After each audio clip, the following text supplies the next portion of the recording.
ये दूसरा जो भगवान का व्यूह रूप है, वैकुंठ में और क्षीर समुद्र में ये जो भगवान विराजते हैं, ये झरने के जल के समान एक जगह निश्चित हैं, जाने पर निश्चित मिलते हैं। और भोगी प्राणी क्षीर समुद्र जा ही नहीं सकता, वैकुंठ जा ही नहीं सकता। नारद आदि वैकुंठ जावे, ब्रह्मादि को वैकुंठ सिधाए, ये तो जा सकते हैं, पर सब नहीं जा सकते। इसलिए झरने के जल के समान ये व्यूह वासुदेव हैं, सबको सुलभ नहीं है, पर वासुदेव से सुलभ हैं, इसी ब्रह्मांड में हैं, इसी पृथ्वी पर क्षीर समुद्र में हैं, पर सुलभ नहीं, सबको सुलभ नहीं, योगियों को सुलभ है। अरे हैं तो फिर दिखते क्यों नहीं? क्षीर समुद्र है पर दिखता नहीं किसी को। सूर्य भगवान हैं पर उल्लुओं को नहीं दिखते, हैं नहीं दिखते, क्यों? बोले उनकी आंख खराब है। उल्लुए तो हैं, नहीं दिखेंगे। तो ऐसे ही भगवान तो हैं, अब किसी को नहीं दिखते तो उसकी आंख खराब होगी, भगवान तो हैं। तो ये क्षीर समुद्र वाले भगवान, रमा वैकुंठ वाले भगवान, ये भगवान के व्यूह हैं। ये व्यूह तीन होते हैं, संकर्षण, प्रद्युम्न और अनिरुद्ध।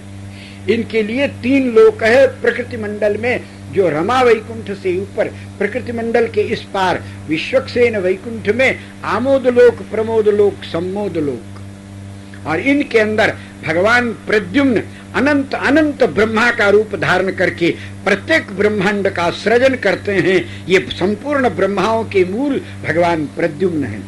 और एक एक ब्रह्मांड में एक एक विष्णु भगवान के रूप में प्रकट होने वाले इन सब विष्णु स्वरूपों के मूल भगवान अनिरुद्ध हैं। और एक एक ब्रह्मांड में अनेक प्रलयंकर शंकर हैं, इन अनंत शंकरों के मूल भगवान शंकर्षण। प्रद्युम्न, अनिरुद्ध, शंकर्षण अनंत अनंत ब्रह्मांड की उत्पत्ति पालन संहार करते हैं। और इन्हीं के व्यूह रूप ब्रह्मा विष्णु महेश बनकर प्रत्येक ब्रह्मांड में विराजते उत्पत्ति पालन संहार करते। ये झरने के जल के समान वैकुंठनाथ से तो सुलभ हैं, पर सबको सुलभ नहीं हैं। योग्य योगियों के ही को ही सुलभ होते हैं। तब श्री जी ने कहा और सुलभ हो जाओ। भगवान ने कहा अच्छा, भारतवर्ष में जन्म लेते हैं तो अपनी अयोध्यापुरी में, अपने इसी वृंदावन में, अपने इसी गिरिराज में गोचारण करते हुए लाला ने इतनी अधिक लीला की है। अयोध्या से लेकर दक्षिण समुद्र तक और वृंदावन से लेकर के पश्चिम समुद्र द्वारिका तक ठाकुर ने लीला की। बहुत सुलभ हुए, पर फिर भी सुलभ नहीं है। ये प्रवहन नदी व विभवावतार, नदी के जल के समान बहुतों को सुलभ है, पर त्रेता द्वापर के किनारे रहने वालों को सुलभ है, बाकी के लोगों को नहीं। तो फिर इनसे भी सुलभ हो जाओ। भगवान श्री जी के कहने पर भगवान ने सर्वांतर्यामी रूप धारण किया। भूगत जलवत अंतर्यामी त्वम, जैसे पृथ्वी के सर्वत्र पृथ्वी में जल होता है, ऐसे भगवान कण कण में व्याप्त हैं। कण कण में ही नहीं, परमाणु में, और परमाणु के भी भीतर जिसमें परमाणु निवास करते हैं उन आत्माओं में, आत्माओं में भी नहीं, आत्माओं में जो कल्पना होती है, विचार होते हैं, उन सब में भी भगवान विराज हैं। ऐसी कोई जगह ही नहीं है जहां भगवान ना हो, आपकी कल्पना में है। इसलिए कल्पना से भी आप भगवान का चरित्र स्मरण करो तो काल्पनिक नहीं होगा, क्योंकि ये सारा विराट ब्रह्मा जी की कल्पना ही तो है, ब्रह्मण रूप कल्पना। आप कल्पना करो, आपकी कल्पना परमात्मा में जाने पर सत्य हो जाती है। सांभर की झील में कुछ भी डालो नमक हो जाता है, अग्नि में कुछ भी डालो अग्नि हो जाता है। वैसे श्री कृष्ण के समीप पहुंची हुई सभी विचारधारा, कल्पना और आपकी वाणी सब ब्रह्म में परमात्मा की हो। तो सर्वांतर्यामी भगवान हो गए, कण कण में व्यापक हो गए। ये कैसे? बोले भूगत जलवत, पृथ्वी में जल है और आप प्यासे बैठे, आपके सामने ही जल है, आपके नीचे जल है और आप प्यासे हैं। अस प्रभु हृदय अछत अधिकारी, सकल जीव जग दीन दुखारी। आपके हृदय में ठाकुर बैठा है और फिर भी आप दुखी, रोगी होते हैं, व्याध होते हैं। भगवान दूर नहीं है, हृदय में बैठे हैं, पर हृदय में बैठे भगवान मिलते नहीं। व्यापक जल नहीं फायदा करेगा, अब इसको प्रकट करो। इससे भी सुलभ क्या करें? भगवान ने कहा इतने सुलभ हम हो गए, और अब इससे सुलभ क्या होंगे? तो बोले महाराज सबको सुलभ हो जाओ। बोले सबकी पसंद अलग अलग है, किसी को श्री राम पसंद आते हैं, किसी को श्री कृष्ण, किसी को नारायण, किसी को नरसिंह। कोई कोई भूमि बराह भगवान के भी उपासक होते ही हैं, मंदिर हैं भारत में। तो अलग अलग रूप हैं, तो हम कौन सा रूप बनावें? एक रूप धारण करते हैं, दूसरे वाले को कम पसंद आता है। एक भगत कहता वन में जाओ, दूसरा भगत कहता मत जाओ, और जाओ तो रोता है, न जाओ तो उसका वो रोता है। यदि राम जी वन में नहीं जाए तो मोर मरण राउर अजस, यदि राघव वन में नहीं गए तो मैं मर जाऊंगी, ऐसा माता जी बोलती है। और वन में चले गए तो दशरथ जी महाराज मर गए। तो ये सब झंझट खड़ी होती है, तो क्या करें? तो श्री जी ने कहा आप अपना रूप अपनी इच्छा से मत धारण करो, आपका जो निज इच्छा निर्मित तनु है ना, यही दुख देता है। तब बोले भक्तेच्छा निर्मित तनु, जिसको जैसा रूप चाहिए, जैसे पानी का कोई आकार नहीं है, आप उसको आकार देना चाहो तो बर्फ जमाओ, बुद्धि दी है भगवान ने। कैसा बर्फ जमाओ? बोले जैसा आकार पसंद हो, गिलास में जमाओ गिलास के आकार का हो जाएगा, कटोरी में जमाओ कटोरी के आकार। तो जैसा आपको भगवान का आकार पसंद है वैसी ही मूर्ति बनाओ, और उसमें ठाकुर जी डर जाएंगे मंत्रों के प्रभाव से, अब आपको भगवान लगेंगे, आपके भगवान हो जाएंगे। तो भरे भराए तालाब के समान, लगे लगाए नल के समान, भरे भराए घड़े और कमंडल के समान ये मूर्तियों के रूप में जो भगवान मंदिरों में भक्तों के घरों में विराजमान है, ये अर्चा पूजा के लिए अवतार है, इसलिए इसका नाम अर्चा अवतार है। अर्चावतारस्तु सर्वेशाम सुलभ। अन्य भगवान श्री राम कृष्ण वैकुंठनाथ से लेकर जितने भगवान हैं अनंत गुण संपन्न हैं, पर एक दोष भी है, वो सुलभ नहीं है। सौलभ्य गुण रहित होने के कारण परिपूर्ण भी नहीं। भले ही श्री राम कृष्ण को पूर्ण ब्रह्म परिपूर्ण ब्रह्म कहो, पर अपूर्ण है, क्योंकि सौलभ्य गुण रहित है। एक गुण की कमी है ना, तो पूर्ण कहाँ हुए? और अर्चावतार में जो मंदिर विहारी हैं ये सर्वेशाम सुलभत्वात् परिपूर्ण, पूर्णत्व परिपूर्ण भगवान का अवतार अर्चावतार ही है। इसलिए ब्रह्मा जी से लेकर आज तक सभी संतों ने अर्चावतार में मूर्तियों में ही भगवान की आराधना की है, प्रत्यक्ष देव की पूजा नहीं होती। मूर्ति पूजा कब से शुरू भई? बोले दुनिया बनने के पहले से शुरू हुई। भगवान की नाभि से ब्रह्मा जी प्रकट भये, भगवान ने वेदों का ज्ञान दिया, सृष्टि करो। बोले शक्ति नहीं है, बोले शक्ति तो मेरी उपासना से मिलती है, हमारी पूजा करो। मनमना भव मद्भक्तो मद्याजी माम नमस्कुरु। तो कहा आप बैठो, आपकी पूजा करें। बोले पूजा मूर्ति में करनी चाहिए, प्रत्यक्ष पूजा करे तो कौन हानि है? बोले अभी तो कोई हानि नहीं है, पूजा शुरू करो। और तुमसे जबरदस्त कोई ज्यादा प्रेमी आर्थ होकर पुकारा तो तुम्हारी पूजा पूरी हो चाहे न हो, हमको वहां दौड़ना पड़ेगा, तुम्हारी पूजा अधूरी रह जाएगी। इसलिए अर्चावतार मूर्ति बनाकर प्रतिष्ठा करके भगवान का आविर्भाव करो। कुआं आप खुदवाते हैं, नल आप लगाते हैं, पर जो जल निकलता है वो आपके बाप का बनाया नहीं, वो है। ऐसे मंदिर हम बनावें, मूर्ति हम बनावें, पर जो भगवान प्रकट होते हैं वो किसी के बनाए नहीं हैं, वो तो है। एक कारीगर से कहे ये 3 फीट का पत्थर बहुत सुंदर है, इसमें 3 फीट की भगवान की मूर्ति बनाओ। बोले महाराज नहीं बनेगी। अरे क्यों नहीं बनेगा? नापा हुआ पत्थर हमको दिखता है। बोले आपको पत्थर दिखता है, हमको इसमें भगवान दिख रहे हैं। भगवान को भी कोई बनाता महाराज, साधु होकर कैसा बोलते हो? अरे तो तुम क्या करते हो? बोले मैं इसमें भगवान को देखता हूँ, भगवान के अतिरिक्त जितना पत्थर है काट कर गिराता जाता हूँ, बाहर वाला पत्थर गिर जाता है, भगवान तो हैं, प्रकट हो जाता। अरे वाह भैया तू तो बड़ा बुद्धिमान है। बोले महाराज भगवान को कोई क्या बनाएगा? तो भगवान की मूर्ति तुलसीदास महाराज लिखते हैं, बिटप मध्य पुतरिका सूत्र मह कंचु के बिन ही बनाए, तिमि तन माहिन लीन नाना तन अवसर प्रगटत पाए। इसलिए ये भगवान का अर्चा अवतार सर्वेशाम सुलभ। अब सब अवतार की अलग अलग मर्यादा होती। रामावतार में 2 ब्याह नहीं कर सकते, और कृष्णावतार में हमारा लाला एक को दुल्हन छोड़ नहीं सकता, खाली मन से ही कह दो हम तुम्हारी दुल्हन, बोले चल ठीक है। तो अब वैसे ही अर्चावतार की मर्यादा है, सारे गुणों को अंतर्हित करके सौलभ्य गुणा कर सुलभता को प्रकट कर दिया है। मच्छर, खटमल, मक्खी, चोर, शैतान, पापी, पुण्यात्मा सबको दर्शन होता है बिना किसी भेदभाव से। ये सुलभावतार है, सौलभ्य गुणाकर है। इसको सर्वम सहावतार कहते हैं। अन्य अवतार में ठाकुर जी थोड़ा सहन करते हैं, उपद्रव करो तो फिर नाराज भी हो जाते हैं। और इसमें सर्वम सहावतार है, सब सहन करते हैं। इनके मंदिर मूर्तियों को तोड़ दो तो भी सहन करते हैं और मुस्कुरा जाते हैं कि खिलौना तोड़ करके तुमने अपना नुकसान किया। खिलौना तोड़ने से न तो दुनिया के आकार खत्म भय, लालटेन फोड़ने से सूरज थोड़ी खत्म भया, अपनी आंख फोड़ ले तो दुनिया थोड़ी खत्म होगी, तुम्हारी आंख। ऐसे ही मंदिर मूर्ति तोड़कर तुमने लाखों रुपयों का नुकसान कर लिया, हमारा तो कुछ नहीं बिगड़ता।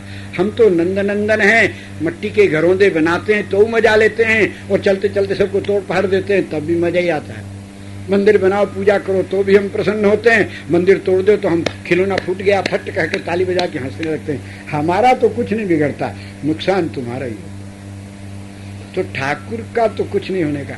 इस प्रकार सर्वम सहावतार है, सब कुछ सहन करते हैं, इनकी इच्छा के बिना कुछ होता भी नहीं। इसलिए जितने मंदिर मूर्ति तोड़ी गई थे ना, ये सब इनकी इच्छा के बिना तो कुछ होता नहीं। तो टूटा काहे को?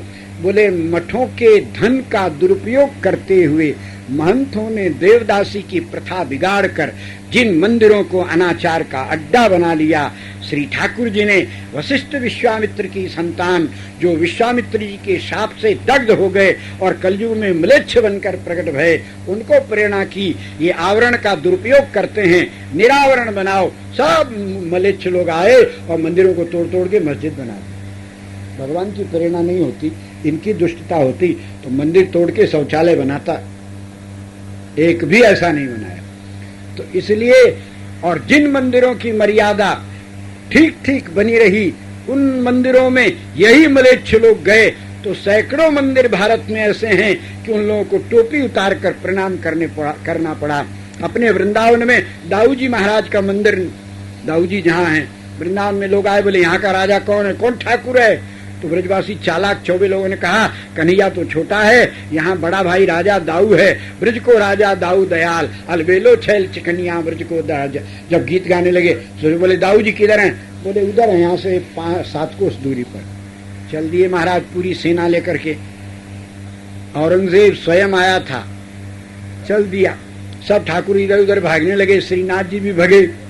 तो पद्मनाभ दास जी से कहा झारखंड में विराजमान होकर ठाकुर जी ने कुछ पद गाओ, बहुत बुरा लगा। कौन यह खेल की बान, औरंग कौन राण को जायो, जाको भय भयान। ये कौन आदत है खेलने की? डर के मारे भैंसा पर बैठ करके यहाँ आयो, हम लोग का पांव छिल गया सो अलग, अपने तो मजे में बैठे बैठे चले आए और ऊपर से कहे गाओ। तो गालियां देने लगे ठाकुर जी को।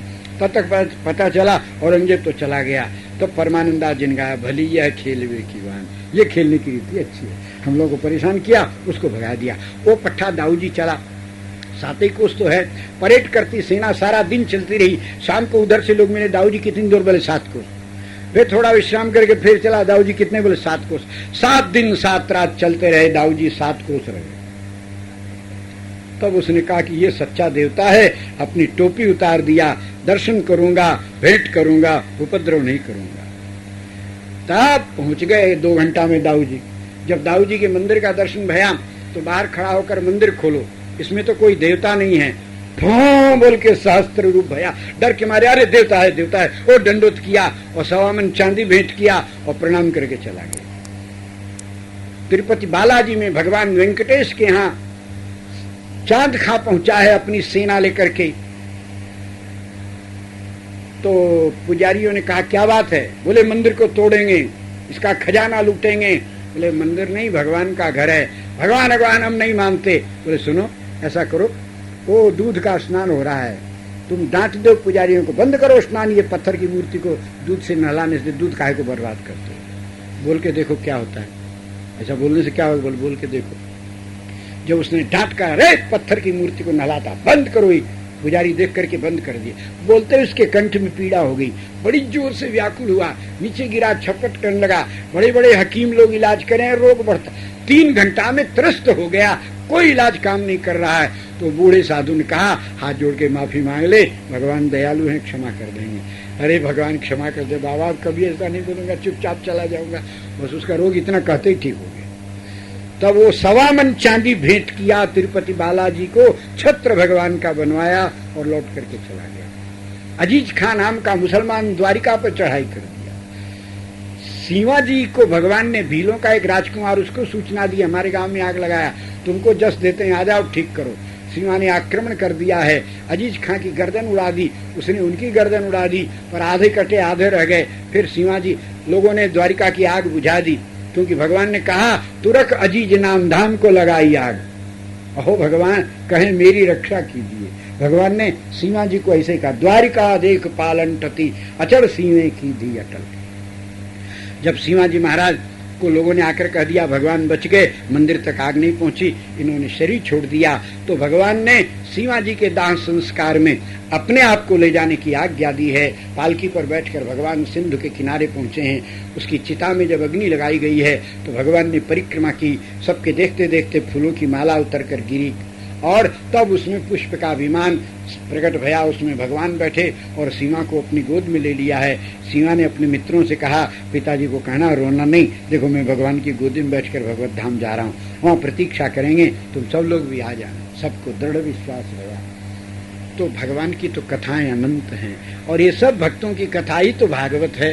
इसलिए अत्यंत दिव्य चरित्र तो अर्चावतार, ये मूर्तियों में जो भगवान हैं यही पूर्णावतार। ब्रह्मा जी से भगवान ने कहा मूर्ति में पूजा करो। हमारा दुनिया है नहीं, मूर्ति बनावेगा कौन? बोले धन दो प्रकार का होता है, एक स्वयं धन होता है, एक आदमी का बनाया होता है। सोना चांदी स्वयं धन है, हीरा मोती अपने आप में धन है, किसी गवर्नमेंट के मोहर की और किसी गवर्नर के हस्ताक्षर की आवश्यकता नहीं है। और नोट रुपया ये आदमी का बनाया हुआ है, ये नोट घिस जाए, हस्ताक्षर मिट जाए, दूर देश में ले जाओ, ये चलेगा नहीं। वैसे स्वयं व्यक्त भगवान की मूर्तियां भी होती हैं जो अपने आप भगवान मूर्ति बन जाते हैं भक्तों के लिए, और भक्त लोग बनाते भी हैं। दोनों प्रकार की मूर्तियां होती हैं। स्वयं व्यक्त ब्रह्मा जी ने भगवान की स्तुति की तो क्षीर समुद्र में से एक मूर्ति प्रकट भई, संसार की सबसे पहली मूर्ति। आद्यमेत स्वयं व्यक्तम विमानम रंग संज्ञकम, इस प्रकार रंगनाथ भगवान का प्रादुर्भाव भया। इसी रंग मूर्ति की आराधना करके ब्रह्मा जी को शक्ति मिली, तो मूर्तिमान ब्रह्मा ने मूर्तिमान रंगनाथ की आराधना करके मूर्तिमान संसार को बनाया है। इसमें अमूर्त कुछ कोई नहीं है, कुछ भी नहीं है। काम क्रोध जो दिखते नहीं है उनका भी आकार है, काम कुसुम धन साय तुली। इसलिए मूर्तिमान ब्रह्मा का बनाया हुआ संसार है, इसलिए प्रत्येक प्राणी मूर्ति पूजा करने को बाध्य है, नहीं करेगा तो मर जाएगा। भगवान और देवता की मूर्ति की पूजा न करे, अपनी मूर्ति की तो करते ही हो। ये 3.5 हाथ की तुम्हारी मूर्ति है, तुम नहीं हो। तुम्हारा हाथ है, तुम हाथ नहीं हो। तुम्हारा लोटा, तुम लोटा नहीं। तुम्हारा छाता, तुम छाता नहीं। वैसे तुम्हारा शरीर, तुम शरीर नहीं। ये शरीर तो तुम्हारी मूर्ति है। प्रत्येक देश अपने अपने झंडे की को सलामी देता है, वो झंडा उसके देश की मूर्ति ही है, प्रतीक है। पर भारत में विधि पूर्वक आराधना होती है तो यहाँ भगवान सुलभ हो जाते हैं, जो विधि से नहीं करते हैं उनको लाभ कम होता है। इस प्रकार श्री ठाकुर जी महाराज का ये 5 प्रकार का स्वरूप है। रंगनाथ भगवान ब्रह्मलोक से अयोध्या आए, सीताराम जी पर्यंत पूजित हुए। सीताराम जी विभीषण जी को दे दिए, वो दक्षिण में ले गए, आजकल दक्षिण में विराजते हैं। संसार की पहली मूर्ति श्री रंगनाथ भगवान दक्षिण भारत में है। इसीलिए श्रीरंगम को शास्त्रों में भू वैकुंठ कहा है, पृथ्वी का वैकुंठ है। इस प्रकार भगवान के अवतारों का स्वरूप बताया है। ये भगवान का अर्चावतार सबसे सुलभ है। अब विभवावतार में 10 अवतार प्रधान है। ध्यान देकर के सुनिए। सत्यव्रत नाम के मनु महाराज,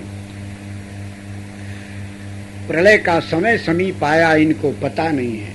दक्षिण समुद्र में संध्या वंदन करके सूर्योपस्थान करने के लिए अंजलि उठाई, एक मछली का बच्चा उसमें आ गया।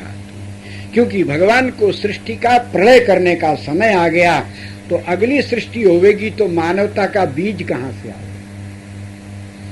मनुष्य के रूप में तो बहुत हैं, पर मानवता न होवे तो मनुष्य रूपेण मृगाश्चरन्ति, मनुष्य रूप में जानवर होते हैं। मानवता से संपन्न ही मनुष्य मानव है। तो अब मानवता, बोले मानवता है, दया जिसमें हो वो मनुष्य है। जानवर बांट कर नहीं खा सकता, अकेले ही खाए। पहले तो जानवरों के हाथ है ही नहीं कि बांटे, मुंह से ही खाते हैं।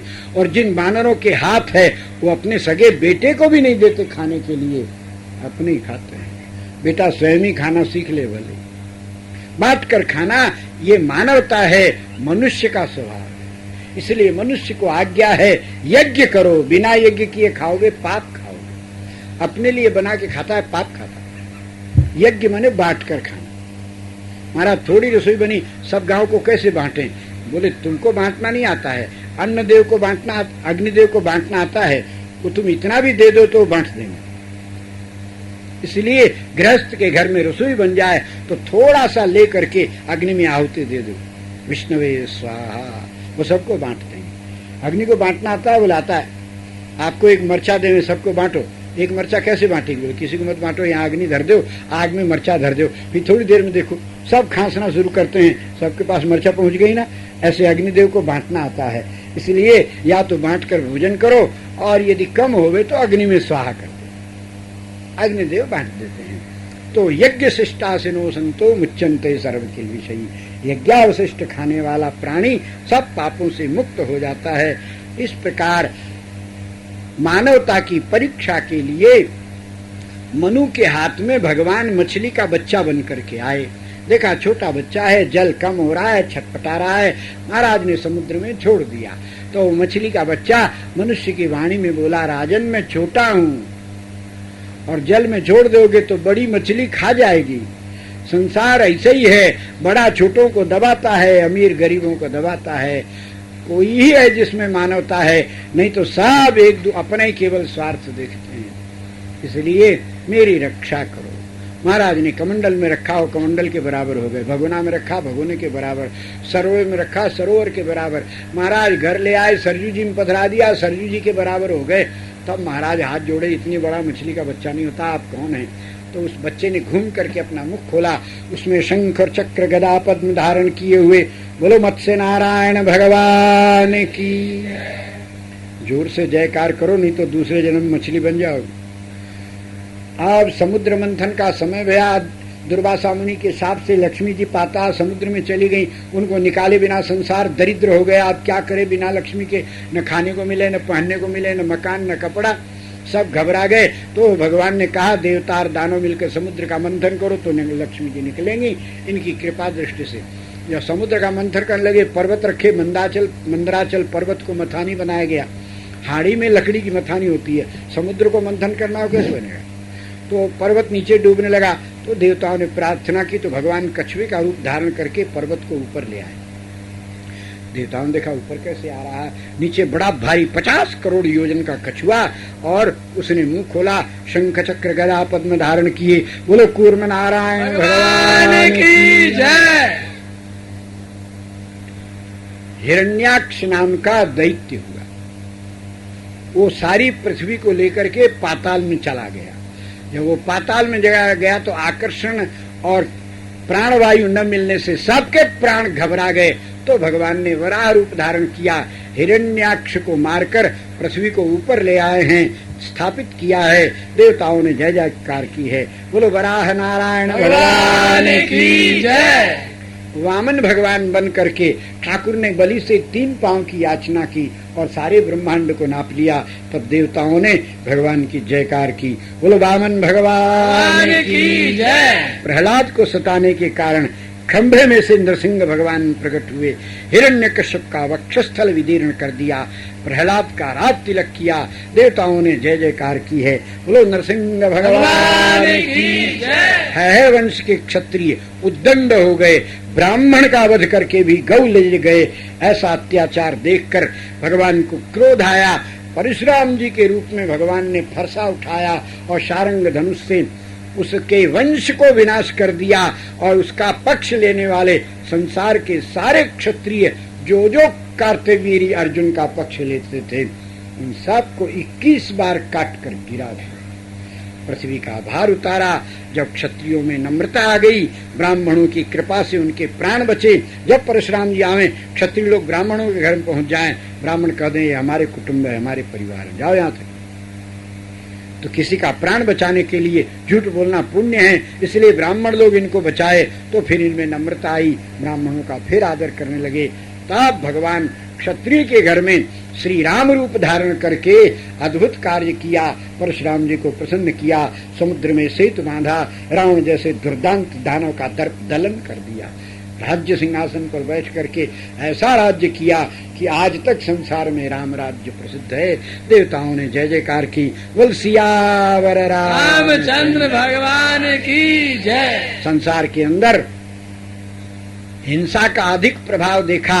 ये कर्मकांडी लोग तमोगुणी यज्ञों को विधि मान लिए, जो परिसंख्या से छुड़ाने के लिए विधि बनाई गई थी उसको विधि वाक्य मानकर हिंसा करने लगे। वैदिकी हिंसा हिंसा न भवति, ऐसा कहकर जीवों की हत्या करने लगे। भगवान को अच्छा लगा नहीं। सदैव हृदय दर्शित पशुघातम केशव धृत बुद्ध शरीर जय जगदीश हरे। भगवान ने बुद्धावतार धारण किया, सबको अहिंसा का पाठ पढ़ाया। बोले बुद्ध भगवान की जय।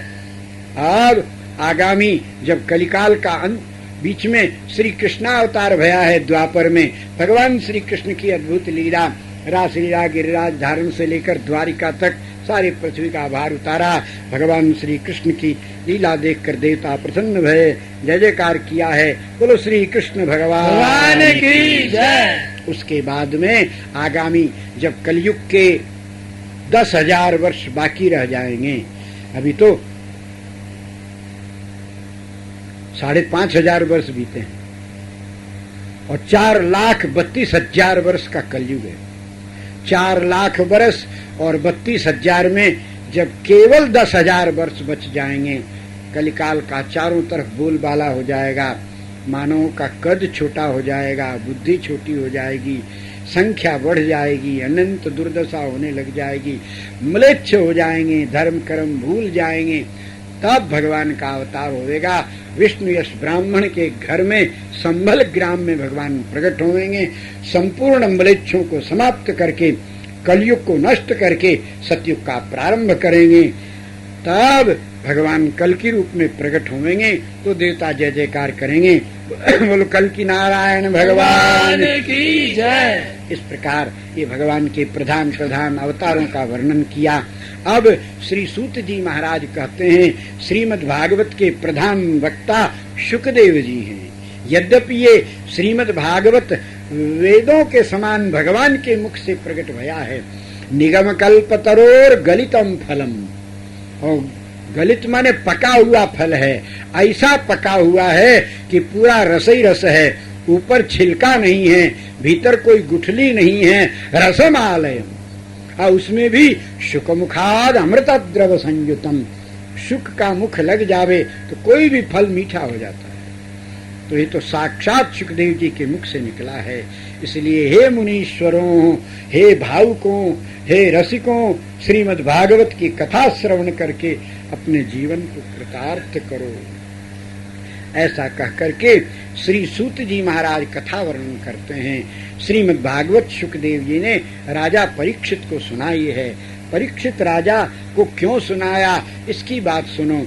परीक्षित जब गर्भ में थे, महाभारत विजय हो चुकी थी और अश्वत्थामा ने पांडवों के बदले में धोखे में सोते हुए पांडवों के पुत्रों को काट दिया। तब द्रौपदी बहुत दुखी भई हैं। उन्होंने कहा, जिस हत्यारे ने ये जघन्य कृत्य किया है उसको पकड़ कर लाओ, उसके खून से स्नान करूंगी, तब अपने बेटों का संस्कार। भीम और अर्जुन को साथ लेकर श्री कृष्ण दौड़े हैं। अश्वत्थामा भाग रहा था, भगवान के आगे कितना भागता। भीमसेन उछल कर पकड़ने के लिए जब कूदा तो उसने ब्रह्मास्त्र छोड़ दिया। भीम डर गए हैं। अर्जुन को भगवान ने संकेत किया, अर्जुन ने भी ब्रह्मास्त्र छोड़ दिया। 2 ब्रह्मास्त्र एक साथ छूटे तो प्रलय हो जाएगी। इसलिए ब्रह्मास्त्रों को रोकने के लिए भगवान व्यास और नारद गगन में प्रकट हो गए। एक एक ब्रह्मास्त्र के सामने एक एक ब्राह्मण खड़ा हो गया। ब्राह्मण ब्रह्मास्त्र ब्राह्मण को नहीं मारता है, दूसरे को मारता है। वो दोनों अस्त्र खड़े हैं, पर उनकी ज्वाला से संसार दग्ध हो रहा है। नारद जी ने कहा, अर्जुन अपने बाण को उतारो, अकारण प्रलय करना उचित नहीं है। अर्जुन ने नारद जी की आज्ञा मानकर संवरण कर लिया है, ब्रह्मास्त्र का उतार लिया। व्यास जी ने कहा, अश्वत्थामा अपने ब्रह्मास्त्र को उतारो, संवरण करो। अश्वत्थामा रो पड़ा, मुझे पिताजी ने खाली चलना नहीं सिखाया, उतारना नहीं। बोले, मूर्ख, जब उतारना नहीं आता तो चला काय को। अब ये संसार को दग्ध कर देगा। श्री अर्जुन और भीम को तुम्हारा ही ब्रह्मास्त्र नहीं मार सकता, क्योंकि ब्रह्मा के भी बाप साथ में खड़े हुए हैं श्री कृष्ण। इसलिए दूसरे किसी पर इसका संकल्प कर तो अश्वत्थामा ने संकल्प किया, पांडवों के वंश में भी कोई बीज गर्भ में हो तो उस पर संकल्प किया। व्यास की परिक्रमा करके बाण चल दिया तो भगवान श्री कृष्ण ने कहा, ब्रह्मबंधु, गर्भस्थ शिशु की हत्या करने का संकल्प किया नराधम। व्यास जी ने कहा, ऐसा संकल्प किया है? यदि तेरा बाण शिशु की हत्या किया तो हे ब्रह्मबंधु, तुम्हारे शरीर में 74,000 प्रकार का कुष्ठ रोग प्रकट हो गए और 4 कोस तक तुम्हारी दुर्गंध जाएगी। तुम्हारे जाने के पहले ही मनुष्य गांव छोड़ के भाग जाएंगे। मनुष्य का मुंह देखने के लिए तरस जाओगे और पीड़ा और दुर्गंध से परेशान होते रहोगे। भ्रूण हत्या अति भयंकर हत्या होती। 1000 जीवों को मारो तो जितना पुण्य होवे, जितना पाप होवे, उतना पाप लगता है जानबूझकर किसी एक जीव को मारो तो, और उससे लाख गुना पाप लगता है एक चिड़िया को मारने से। उससे लाख गुना पाप लगता है चिड़िया में एक सुग्गा को मारने से। उससे 100 गुना पाप होता है पशु को मारने से। उससे 1000 गुना पाप होता है युद्ध के अतिरिक्त हाथी को मारने से। उससे करोड़ गुना पाप होता है गऊ को मारने से। उससे करोड़ गुना पाप होता है मानव की हत्या करने से। मानव में भी 1 करोड़ मनुष्यों को मारने का जितना पाप होता है उतना एक ब्राह्मण को मारे तो होता है।